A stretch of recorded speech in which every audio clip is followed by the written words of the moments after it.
Dans un contexte international marqué par la réforme de la gestion des finances publiques dans de nombreux pays, le Maroc s'est inscrit dans cette dynamique à travers l'expérimentation depuis 2001 des principes de la gestion budgétaire axés sur les résultats. En 2011, avec l'avènement de la Constitution qui introduit de nouveaux principes encadrant les finances publiques, la réforme de la loi organique relative à la loi de finances est devenue un impératif. Après une large concertation avec les parties prenantes, la loi organique relative à la loi de finances a été adoptée en 2015 et constitue le nouveau cadre législatif qui encadre le processus de préparation et d'exécution des lois de finances en tant que levier de modernisation de la gestion publique. La loi organique relative à la loi de finances traduit ainsi la volonté du Royaume pour répondre aux attentes des citoyens en privilégiant la recherche de la performance, de la responsabilité et de la transparence. La performance implique de passer d'une logique de moyens vers une logique de résultats mesurée par des indicateurs pour évaluer l'utilisation de l'argent public au profit du citoyen, du contribuable et de l'usager du service public. Par exemple, la réduction du taux d'abandon scolaire au lieu du nombre d'écoles construites permet d'apprécier l'efficacité du système éducatif. Les efforts en matière de réduction de la mortalité maternelle sont mesurés par la proportion d'accouchements réalisés en milieu surveillé. La réduction du coût de réalisation d'un kilomètre de route permet d'évaluer l'efficience de la dépense publique dans le domaine routier.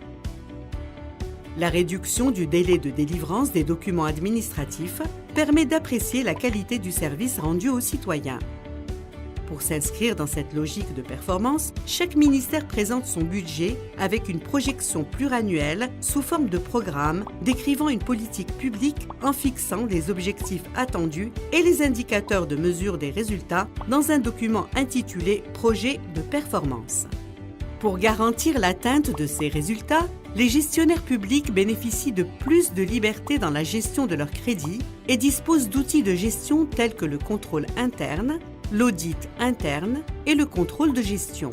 Le ministère est responsable ainsi vis-à-vis du Parlement de l'atteinte des objectifs fixés au niveau du projet de performance et rend compte des résultats obtenus au niveau du document rapport de performance. Ces documents, projets de performance et rapports de performance, font l'objet d'un audit de performance afin d'examiner le dispositif de la performance, d'analyser les indicateurs et d'apprécier les résultats. Pour renforcer la transparence, des documents budgétaires clairs et simplifiés sont accessibles en ligne. Ces documents sont présentés au Parlement afin d'améliorer la qualité du débat budgétaire, le contrôle des dépenses publiques et l'évaluation des politiques publiques. Les comptes définitifs de l'État sont produits dans un délai plus court et selon les normes internationales de la comptabilité générale qui permet de décrire et d'évaluer le patrimoine de l'État. La Cour des comptes certifie en toute indépendance les comptes pour garantir leur régularité, leur fiabilité et leur sincérité.